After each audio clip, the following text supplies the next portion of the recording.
Tikman natin tong coated McVitie's. Hindi ko alam kung paano siya pronounce. McVitie's, McVitie's.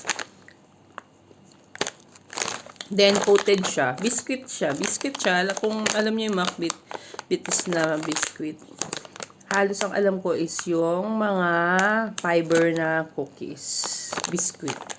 So, ito, nilagyan ng coated na milk chocolate.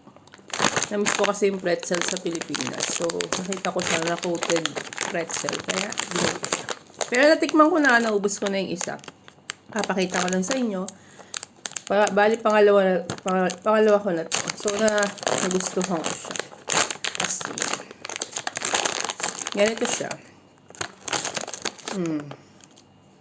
Parang, ano ko anong nakalimutan ko yung pangalan sa Pilipinas na kagaya ng ganito. Na may biscuit na may coated chocolate. Nagustuhan ko siya kasi, di ba may chocolate siya, tapos yung biscuit niya, salted. Kaya combination ng salted and sweet. Eh ako pa naman mahilig ako. Gusto ko pag kumain ako ng salted, gusto ko may sweet. Hanggang sa hindi na naubusan kasi may salt. Hindi na natigil yung bunga sa kakakain. Kasi nga, may salted tsaka sweet. Hindi ako nauumay. Magubos ko yung isa, binuksan ko itong isa para i-review. Kasi para sa akin, 10 over 10 siya. Ang crispy niyang biscuit niya na may na-solve type. Tapos, hindi masyadong matamis yung chocolate niya. Kasi nga, siguro nalalasahan ko yung salty niya.